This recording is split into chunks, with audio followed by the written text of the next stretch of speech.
तो जैसा कि पिछले एपिसोड में हमने देखा था, रेजिडेंट इस्तमे इस बंदे को इसके नाम से बुलाता है, जुआन चैन कह के। अब आगे, और ये जुआन चैन वही था 12 पीपल वाला बंदा। और फिलहाल जो था ना, इसकी हालत बहुत ख़राब थी क्योंकि प्रिंसिपल पांग का एक ही अटैक ना इसको सीरियसली इंजर्ड कर दिया था। अब जुआन चैन फाइनली बोलता है कि देखो कॉन्ग युआन, बार बार पूछ के मतलब नहीं है। जितना मैंने तुम्हें प्रॉमिस किया था कि पैंग क्यावियन बाहर नहीं निकल पाएगा अम्ब्रा केव से, देखो अब वो निकल नहीं सकता। लेकिन रेजिडेंट को गुस्सा आ रहा था कि लेकिन तुम्हारी वजह से जिया किंगडम पूरा मेस बन चुका है, अम्ब्रा केव की जो और है वो बाहर फैलेगी। जुआन चैन ऐसा बहुत से तरीके से समझाता है कि तुम खुद देखो, तुम यहाँ के राजा तो हो नहीं, तुम यहाँ के एक रेजिडेंट हो बस, और तुम हमारे साथ रहोगे तो तुम्हारा पावर लेवल बढ़ेगा, फिर तुम किंग लेवल पे चले जाओगे और अपना साम्राज्य खुद क्रिएट कर सकते हो। खुद सोचो, और हमारे सपोर्ट से किंग स्टेज पे जाना बहुत ईजी काम है। अब रेजिडेंट शांत हो जाता है कि ठीक है, बाकी क्या करना है। जुआन चैन बोलता है देखो यार, रेजिडेंट ट्री को तुम डिस्ट्रॉय कर चुके हैं, अम्ब्रा केव अनसील्ड है, मतलब उसकी ऑरा थोड़ी थोड़ी लीक होती रहेगी। पांग क्यावियन ने दोनों किंग्स को तो सील कर दिया और खुद को, तो हमारा प्लान थोड़ा सा इसने प्रॉब्लमेटिक कर दिया क्योंकि इसका मेन मकसद ये था कि रिवर ऑफ एविल जो है ना वो बाहर निकल जाए तो करप्शन बहुत फास्ट होता।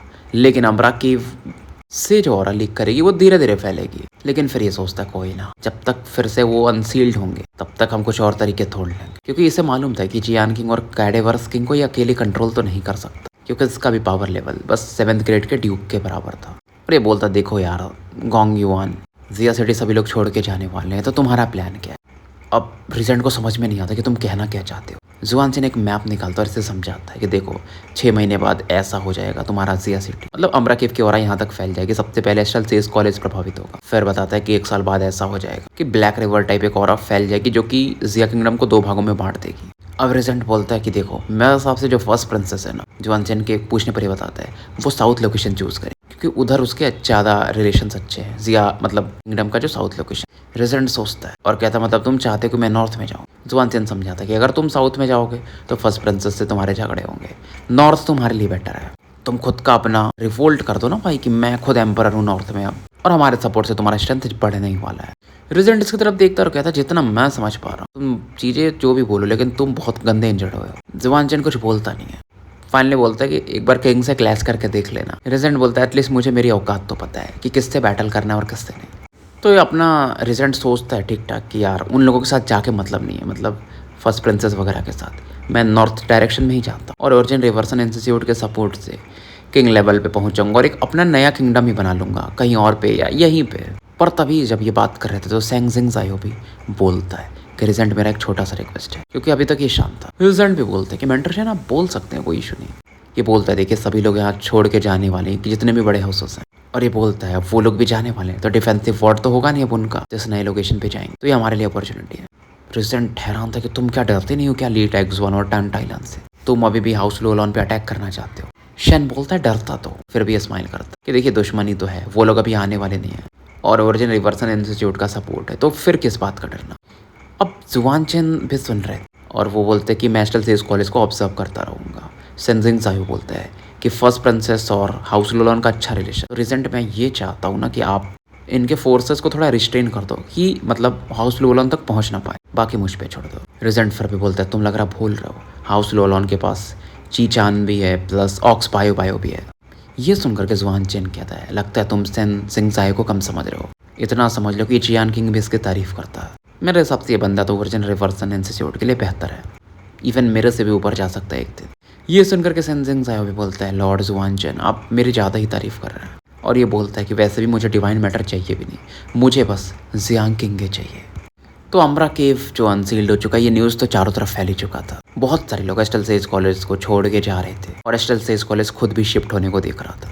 जिया सिटी के पावरफुल फैमिलीज का भी सेम हाल था क्योंकि अब यहाँ पर ये लोग रह नहीं सकते थे। और फिलहाल यहाँ पर ना फर्स्ट प्रिंसेस और लिटिल एम्परर ने बहुत सारे लोगों को बुलाया था कि साथ में रहना पड़ेगा, और फर्स्ट प्रिंसेस यहाँ पर डिस्कस कर रही थी कि अम्ब्रा केव का जो वो एरिया हो रहा है वो इतना फास्ट नहीं फैलेगा, लेकिन विद टाइम ये पूरा सेंटर में फैल जाएगा। और फर्स्ट प्रिंसेस भी एक मैप दिखा रही थी और ये भी वही बोल रही थी कि एक ब्लैक रिवर टाइप कुछ फैल जाएगा जो कि जिया किंगडम को 2 भागों में बांट जाएगा, और मैं साउथ जाने वाली, तो आप लोग भी अपना डिसीजन ले सकते हो।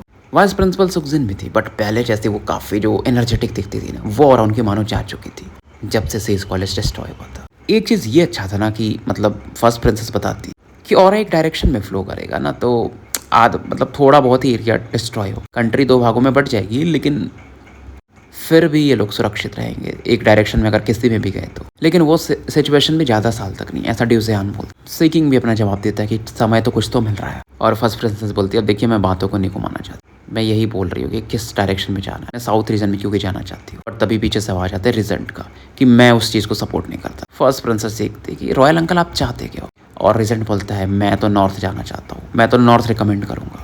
अब फर्स्ट प्रिंसेस भी बोलती है कि ये रॉयल कोर्ट का डिसीजन है रॉयल अंकल, आप बीच में कहाँ पड़ रहे हो। अब ये फिर से बकवास करता है कि तुम में से कोई एम्परर है नहीं, रॉयल कोर्ट कौन चलाएगा। सीधा सीधा अब ये रिबेल कर रहे थे और इनको दिखने भी लगता है। इवन जो रेजेंट रहता है ना अपने बड़े भाई के बारे में बोलता है कि उन्हें राजगद्दी का इतना लोभ था, अपनी बेटी को ही देना था, इसीलिए उन्होंने उसे एक औरत से बेटा बना दिया था। सुखजिन भी देख रही थी कि यार ये बहुत बड़ा हेडेक है, रॉयल कोर्ट वाला फैमिली अपने में ही लड़ रही है। और फाइनली रिजेंट अपना बोलता है कि तुम डिसीजन ले चुकी हो साउथ में जाने का, तो ठीक है फिर मैं अपने लोगों के साथ नॉर्थ में जाऊंगा, और कौन कौन मेरा साथ देना चाहता है वो मेरे साइड आ सकता है। मतलब सीधा सीधा ये खुद को एम्परर बोल रहा था, ये लोगों को समझ में आ जाता है। योंगजी भी समझाने की कोशिश करती है रिजेंट को, बट वो सुनता नहीं। रिजेंट भी अपना डायलॉग मारता है क्योंकि करंट सिचुएशन जो है उसमें एक पावरफुल बंदा चाहिए जो कि मैं हूँ, रिजेंट, जो कि रूल कर सकता हूँ। गोंगजिंग या यो सोच लो कितनी वीक है। और बात तो सही, रिजेंट का स्ट्रेंथ तो अलग लेवल पे था। जुओ किंग वो इस दौरान उठता है कि रिजेंट का स्ट्रेंथ तो सबने देखा है, तो मैं उनके साइड को लूंगा। हाउस जियान वाले भी मतलब ये थे रिजेंट, जुओ किंग हो हाउस जियान या जहाँ का भी था, ये बोलता है कि मैं इनके साथ जाने वाला हूँ। गवर्नर जोंग भी इन्हीं को चूज करते, और हाउस जिंग क्योंकि जो सीकिंग थे वो भी रिजेंट का साइड लेते। और सीकिंग का सीधा सीधा था ना कि रिजेंट इसको सपोर्ट कर सकते क्योंकि ये हाउस लोलन के विरुद्ध गया था और रिजेंट भी गए थे, तो चोर चोर मौसीरे भाई वाला खेल था। अब यहाँ पर हाउस लार्निंग वाले तो आए भी नहीं थे। हाउस लोलन के तो 2 बच्चे ही है। एक ही फैमिली जो ठीक ठाक स्ट्रॉन्ग थी वो थी ड्यूजेयान की, तो इनका डिसीजन अभी बाकी था। इधर रिजेंट को सपोर्ट करने वाले बहुत सारे लोग इकट्ठा हो चुके थे। इधर लीलू आता है और हंसता है, और फाइनली लीलू बोलता है कि पेहॉ का स्ट्रेंथ अचानक से बढ़ गया था हमारे बैटल के दौरान, और फाइनली हमें पता चला कि वो मेंटर शेन थे, और रिजेंट भी हमारे विरुद्ध काम किया। तो इसका मतलब रिजेंट और शेन का कोई कनेक्शन है। तो मेरे हिसाब से रिजेंट और इनका कनेक्शन है, तो शायद ये ओरिजिन रिवर्सन इंस्टीट्यूट के मेंबर हो सकते हैं। ये सुन करके ना इवन वाइस प्रिंसिपल सुखजिन भी हैरान थी और रिजेंट की तरफ देखती। रिजेंट डायलॉग मारना शुरू करता कि हाउस लॉर्ड लीलू अभी मेच्योर होना शुरू हुए हो, तुम शब्द बहुत गंदे बोलते हो, अगर तुम्हें ब्लेम करना तो अपने पेरेंट्स को ब्लेम करो, मैं तो बस तुम्हारे ट्रेजर्स चाहता था और कुछ नहीं। इधर हाउस ड्यूजेयान साउथ की तरफ मूव करने को तैयार हो जाते क्योंकि उन्हें सीकिंग को ब्लॉक करना था, और जो किन जेनजियांग थे यानी कि क्विन ज़ुलू के फादर, वो भी साउथ डायरेक्शन में जाने को तैयार हो जाते। रिजेंट की आंख थोड़ी फड़कती, यार ये बंदा। सुखजिन भी बोलते कि हम भी साउथ में जाएंगे। रिजेंट का चेहरा गली हो जाता है। कितने भी वॉयलेट वाइब्रेंस मेंटर्स करप्ट हुए थे, लेकिन फिर भी एस्ट्रल स्पेस कॉलेज अभी भी पावरफुल था। और रिजेंट भी सोचता है कि यार वैसे भी मैं नॉर्थ में जा रहा हूँ, मेरे साथ ओरिजिन रिवर्सन इंस्टीट्यूट वाले रहेंगे, और ये कॉलेज वाले अगर आते नॉर्थ में तो उन्हें पता चल जाता, चलो बेहतर ही है। और फिर ये देखता है योंगजी की तरफ कि प्रेसिडेंट यू आपका क्या डिसीजन है। योंगजी बोलती कि हमारे लिए तो नॉर्थ और साउथ दोनों सेफ है क्योंकि हमें बिजनेस करना है, लेकिन फिर भी हम साउथ में अपना हेडक्वार्टर रखेंगे, लेकिन नॉर्थ के साथ भी हमारा रिलेशन रहेगा, वहाँ पे हमारे जो ब्रांचेस हैं। अब योंगजी का अलग तरीका था भाई, ये बंदी किसी को नाराज भी नहीं करती थी, लेकिन साइड भी चूज कर चुकी थी। तो फिलहाल जिया किंगडम 2 भागों में 2 पावर्स में बट ही चुका था, जैसा कि हम देख पा रहे हैं। फिर भी रिजेंट अंदर अंदर खुश था। वो फर्स्ट प्रिंसेस की तरफ देख, लुआनियो अब तुमने अपना डिसीजन ले ही लिया है, उम्मीद है बस तुम साउथ रीजन को अच्छे से मैनेज कर पाओगे, क्योंकि फ्यूचर में जिया किंगडम पूरा तो होगा ही एक न एक दिन। फर्स्ट प्रिंसेस फिर भी गुस्से में बोलते कि गोंग युवान, मेरे पिताजी शायद अंधे हो चुके थे, मैंने तुम्हारे जैसे को किंगडम सौंप दिया था उस समय। अब ये सुनकर रिजेंट बोलता है लेकिन वो भी तो बहुत लालची थे। फिलहाल ये डायलॉग मारता कि एक दिन फिर से हम मिलेंगे, जिया किंगडम को एक कर देंगे। लीलू उस दौरान सुखजिन से बात करता कि मतलब एस्टल सी इस कॉलेज आप साउथ में कहाँ बिल्ड करोगे। ये बोलती हैं कुछ चॉइसेस तो हैं हमारे पास, क्या तुम्हारे पास कोई सजेशन है। लीलू बोलता है मेरे हिसाब से आपको साउथ विंड एकेडमी को चूज करना चाहिए। सुखजिन भी बोलती है वो हमारे दिमाग में था, मतलब उसके अलावा भी थे ऑप्शन, बट ये भी ऑप्शन था एक, क्योंकि इन्हें भी पता था लीलू और जियांग किंग वहीं से ग्रेजुएट हुए हैं, बट इन्हें भी डिस्कस करना पड़ेगा वॉयलेट वाइब्रेंस मेंटर्स के साथ भी। लीलू देख रहा था यार सुखजिन कितनी ज्यादा डाउन हो चुकी एस्ट्रल से इस कॉलेज के टूटने की वजह से, अब क्या ही कर सकता था ये। लीलू ने फिर भी मोटिवेट करने को देखता कि आप दिल छोटा मत करिए, कॉलेज जस्ट हुआ है, लेकिन हमारा कॉलेज फिर से रिबॉर्न होगा। शायद हमारा कॉलेज एक ऐसा सुपर एक्सपर्ट थे जिसके कंपैरिजन में कोई सी इस कॉलेज आ ही ना पाए, एटलीस्ट हमारा कॉलेज फिर एंशिएंट कॉलेज बन जाएगा। अब ये सुनकर सुखजिन भी बोलती हैं फिर मेरी उम्मीद है तुम्हारे और जियांग किंग पर पूरी तरीके से है। तो फिलहाल ना ये जो 10 दिन और बीतते हैं, सिया सिटी में बहुत ज़्यादा हलचल थी, क्योंकि लोग अब इस सिटी को छोड़ के कोई साउथ में जा रहा था तो कोई नॉर्थ में जा रहा था। इधर इन लोगों का अलग चल रहा था, और फर्स्ट प्रिंसेस और रिजेंट का ये जो न्यूज़ था वो भी फैल चुका कि रॉयल कोर्ट 2 भागों में बढ़ चुका है, सीधा सीधा 2 छोटे छोटे किंगडम्स में। सीन शिफ्ट होता है और हमें हाउस लोलन के अंडरग्राउंड पैलेस को दिखाया जाता है। जहाँ पर लीलू और जियांग किंग है, साथ में ऑक्स बायो बायो। ये बहुत सारे हैंड सील्स बना रहे थे ना, क्योंकि अंडरग्राउंड में एक सील है, उससे पहले आपको हटाना पड़ता है। डिफेंसिव वॉर तो वैसे भी काम नहीं करने वाला, क्योंकि यहाँ से ये लोग कहीं और जा रहे हैं। बस इनका एक चीज ये था कि डिवाइन मैटर इन्हें चाहिए हो, और नेटल फ्लेम्स जो इनके मम्मी पापा का है। लीलू थोड़ा निराश था, जियांग किंग अपना इसे समझाती है, और जियांग किंग इसको जब समझाई तो जैसे इसके हाथ को टच कर ले लो भाई, अपने थोड़े से मंत्र मुग्ध हो जाते हैं। फिर बोलते हैं कि सिस्टर किंग आपको याद है 1 साल पहले की तो बात है, आप मुझे साउथ विंड एकेडमी से लेने आई थी। आपको लगता नहीं है कि मैं अब प्रपोजल के लायक हो चुका हूँ? क्या मेरे पास आंसर होना नहीं चाहिए? जियांग किंग सरप्राइज हो जाती है, तुम क्या बात कर रहे हो? ये लोग गुस्से में बोलता है कि डम वाली एक्टिंग मत करो, मैं ये बोल रहा हूँ कि एंगेजमेंट को कैंसिल कर दो। मतलब मेरे हिसाब से आपको नहीं लगता कि मैं उस लेवल पे अब पहुंच चुका हूँ? वैसे भी अब मैं हाउस लॉर्ड हूँ। जियांग किंग कहती यार तुम सुधरोगे नहीं। लीलू बोलता आप समझ नहीं रहे, ये मेरे लिए बहुत इंपॉर्टेंट है। और फिर जियांग किंग बोलती है लेकिन तुम्हारा स्ट्रेंथ अभी भी मेरे से बहुत नीचे है, जब सर पास कर लेना तो हम बात करेंगे। और लीलू कहता है यार ये कॉम्पिटेटिव ज़्यादा नहीं हो गया, हम तो कपल है ना। और ये बोलता है छोड़ो वो सब, मुझे ये बताओ आप मुझे लाइक करते हो कि नहीं, जैसे एक मैन एक वुमेन को लाइक करता, क्या आपके अंदर वो भाव है कि नहीं? जियांग किंग का चेहरा थोड़ा सा लाल हो रहा था, शर्म आ रही थी चेहरे। मतलब लीलू जानबूझ करके ऐसा शायद कर रहा था। किंगी को समझ में नहीं आता रिप्लाई कैसे करे, इनके दिल की धड़कनें थोड़ी बढ़ चुकी थी। लीलू की आंखें ऐसे बड़ी हो जाती। फिर ये बोलता है वैसे आंसर कोई इंपॉर्टेंट नहीं है, आप हाउस लोन के ही पार्ट हो। और जियांग किंग को समझ में नहीं आता, हंसू यार क्योंकि ये बंदा पूरा टाइम बस इसके दिमाग से खेल रहा था। इधर खांसने की आवाज आती है जो कि ऑक्स बायो बायो की थी कि हो गया भाई। फिलहाल ये लोग अंडरग्राउंड पैलेस को पूरी तरह से उड़ा देते हैं जाते जाते, और डिवाइन मैटर और नेटल फ्लेम्स मिल जाते। नेटल फ्लेम्स अपना लीलू रख लेता है, और जो बात रहा डिवाइन मैटर तो लीलू ही है, उस बायो बायो को ही दे देता है क्योंकि आपके पास ही सेफ रहेगा। और लीलू अलग भरोसा दिखाता है इनके ऊपर कि मम्मी पापा भी होते तो यही करते। एक चीज़ और था ना कि ऑक्स बायो बायो इसी की वजह से इनका स्ट्रेंथ ड्यूक के 4 स्टेज पे रहता था, नहीं तो जो इंजर्ड हुए थे ये इसके बिना अपना स्ट्रेंथ मेंटेन भी नहीं कर पाते थे। और अब इनका प्लान ये था कि 2 दिन में यहाँ से निकलना है। जाते जाते जब ये बाहर निकल रहे थे, लीलू फिर से बोलता है कि सिस्टर किंग आपने अभी तक आंसर नहीं दिया। और जियांग किंग के कान में थोड़े लाल रहती है, बोलती ठीक है जब हम साउथ विंड पहुंच जाएंगे ना, सिटी ऑफ साउथ विंड, तो मैं तुम्हें जवाब दूंगी। और ये जल्दी जल्दी आगे निकल जाती है। समय निकलते जाता है और जिया सिटी मानो एक तरह से मर चुका था, क्योंकि यहाँ पर लोग भी नहीं बचे थे। गोल्डन ड्रैगन बैंक को हमें दिखाया जाता है। यू होंगजी मतलब खिड़की के पास खड़े होकर सोच रही। गोल्डन ड्रैगन बैंक अपना यहाँ से रिसोर्सेज कलेक्ट वगैरह करके ज्यादातर सिटी ऑफ साउथ विंड में मूव कर चुके थे। पर इस दौरान एक मेड आती और इन्हें बोलती कि कोई आपसे मिलने आया हुआ है, और ये बोलते इनवाइट कर लो, और कोई बीच में ना इस चीज का ध्यान देना। यू होंगजी के दरवाजे पे ऐसे नॉक नॉक की आवाज आती, सामने जियांग किंग आ चुकी थी। और यू होंगजी भी बोलती मुझे लगा नहीं था कि तुम खुद अकेले आओगी। वैसे भी लोन की मिस्ट्रेस तो मेरे बारे में बहुत कुछ बुरा बोलती है ना। जियांग किंग बोलती मेरी मिस्ट्रेस किसी के बारे में पीछे तो बुरा नहीं बोलती है, क्योंकि वो सामने से भी बोल सकती है। अब यू होंगजी बोलती है कि तुम्हें भी पता है कि मैं लीलू से डायरेक्ट बात करना पसंद करती हूँ, तुम यहाँ पर पर्सनली आई हो, इसका मतलब ये है कि तुम्हें मुझसे कुछ चाहिए। जियांग किंग इसी तरह यू होंगजी की आंखों में दिख रही थी।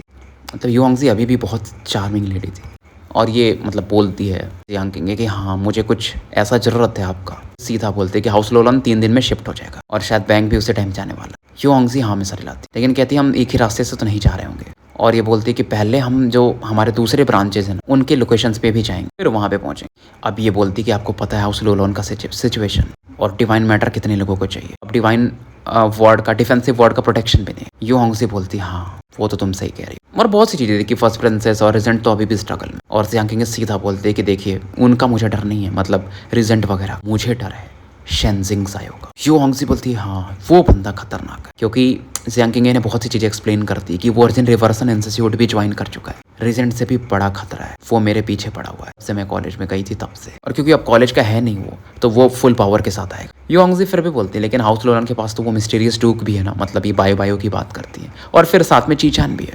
यू होंगजी बोलते हमने प्रिपरेशंस तो कर ली, बट वर्स्ट केस के लिए तो तैयार रहना पड़ेगा। यू होंगजी कहती है अगर तुम्हें ये लग रहा है कि गोल्डन ड्रैगन बैंक का कोई बंदा तुम लोगों को बीच में परेशान करेगा तो उससे बेफिक्र रहो। जियांग किंग ये कहती है वो मुझे पता है कि वैसे कुछ नहीं होगा। फिर भी ये बोलती कि लेकिन आप ध्यान देना इस चीज़ का। अब ये पूछती है मतलब यू होंगजी की कुछ और डिस्कस नहीं करना है। यू होंगजी को लग रहा था एक इंटरेस्ट आता है जब ये जियांग किंग की तरफ देखती है, तुम स्मार्ट लड़की। और ये कहती है अगर तुम मुझे डिवाइन मैटर दे दो तो फिर मैं सोचूंगी इस बारे में। जियांग किंग स्माइल करती है और फिर कहती है कि देखिए मेरी फेलो स्टूडेंट किंगर लीलू को पसंद करती है, क्या मैं गलत हूँ? होंगजी शांत हो जाती है, तो तुम कहना क्या चाहती हो? और आपको भी पता है कि लीलू मेरे से इंगेज्ड है। अब ये सुनकर कि योंगजी कहती तुम मुझे ये सब क्यों बता रही हो? और योंगजी कहती मुझे ये भी पता है कि वो डिसीजन ली टैक्सुआन ने लिया था शादी का, मुझे पता है तुम दोनों के बीच में कोई वो रियल अफेक्शन नहीं है। जियांग किंग कहती वो आपको कैसे पता? और इवन ना योंगजी बोलती क्या तुमने लीलू को अपने को सौंप दिया है? ये लेडी अलग ही खतरनाक। जियांग किंग भी एक बार को थोड़ा सा चौंक जाती और योंगजी इतना भी कह देती कि जैसा लीलू का नेचर है टेम्परामेंट, दोनों अब तक कुछ कर भी चुके हो गए। जियांग किंग को समझ में आता है कि यार योंगजी खतरनाक बंदी है, इनसे डील करना ज्यादा खतरनाक है। क्योंकि ये लेडी टान टाइलान से डील कर चुकी है, जो कि बंदी और खतरनाक थी। यांग किंग तो अभी भी इस चीज़ों में उतनी मैच्योर नहीं है, और फिर ये कहती कि मैं बहुत बिजी हूँ, अगर तुम्हें कुछ और नहीं कहना तो जा सकती। जियांग किंग थोड़ी देर शांत रहती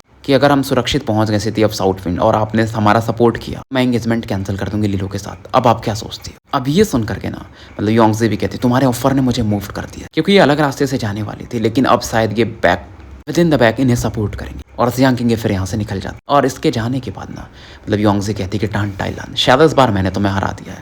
इधर ये अपना एक कोई डॉक्यूमेंट पढ़ रही थी, तभी फिर एक मेड आती है दरवाजे पे, बोलती है कि हाउस लॉर्ड लीलू आए हुए हैं और साथ में यंग मिस्ट्रेस भी है। लीलू यहाँ पर पहुंचता है, योंगजे से मिलता, आंटी यू कह के बुलाता है कि बहुत दिन हो गए, मतलब कुछ दिन हो गए आपसे मिले हुए, अब तो पहले से और सुंदर लग रही है। और 10 मिनट बाद ये दोनों बाहर निकल जाते हैं, लीलू और लू किंगेर, और हैरान थे कि ये मान गई हमारी बात इतना आसानी से। तो स्टोरी यहीं समाप्त करते हैं और मिलते हैं फिर कल एक नए वीडियो के साथ। तब तक के लिए मैं आपका साथी एन अल्केमिस्ट AKA मुसाफिर विदा लेता हूँ।